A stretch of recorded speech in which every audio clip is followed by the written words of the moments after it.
Hello, আসসালামু আলাইকুম সবাইকে। আশা করি সবাই অনেক অনেক ভালো আছেন।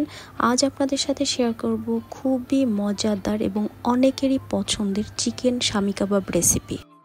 প্রথমে একটি পাত্রে সিদ্ধ করার জন্য দিয়ে দিচ্ছি চিকেন, এরপর দিয়ে দিচ্ছি আদা রসুন, এরপর দিয়ে দিচ্ছি এক টুকরা দারচিনি এবং তেজপাতা, এরপর দিয়ে দিচ্ছি স্বাদমতো লবণ এবং বুটের ডাল। এখানে আমি 1 কাপ পরিমাণ বুটের ডাল দিয়েছি।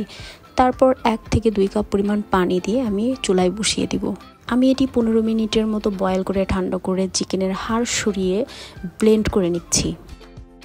ব্লেন্ড করা চিকেনের সাথে অ্যাড করে দিচ্ছি ভাজা পেঁয়াজ, তারপর অ্যাড করে দিচ্ছি কাঁচা মরিচ কুচি এবং কাবাব মশলা। কাবাব মশলা আমি 1 চা চামচ পরিমাণ দিয়েছি এবং দিয়ে দিচ্ছি 1 চা চামচ পরিমাণ ধনিয়া গুঁড়া এবং জিরার গুঁড়া। তারপরে স্বাদমতো লবণ অ্যাড করে ভালো করে মাখিয়ে নিব।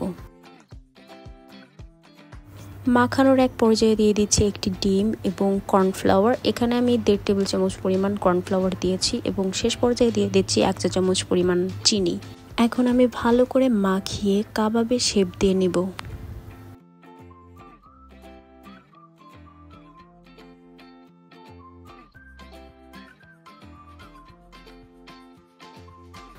দেখতেই পাচ্ছেন আমি এখন কাবাবের শেপ দিয়ে নিচ্ছি। আমি এভাবে সবগুলো কাবাব রেডি করে নিব। এখন আমি সবগুলো কাবাব মিডিয়াম হিটে ব্রাউন কালার হওয়া পর্যন্ত ভেজে নিব।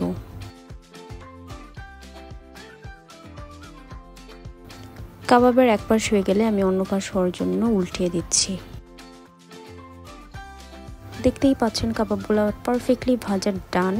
এখন আমি পরিবেশন করে নেব। আশা করি ভিডিওটি ভালো লেগেছে। ভালো লাগলে অবশ্যই একবার ট্রাই করবেন। আজ এখানেই শেষ করছি। সবাই অনেক অনেক ভালো থাকবেন। আল্লাহ হাফেজ।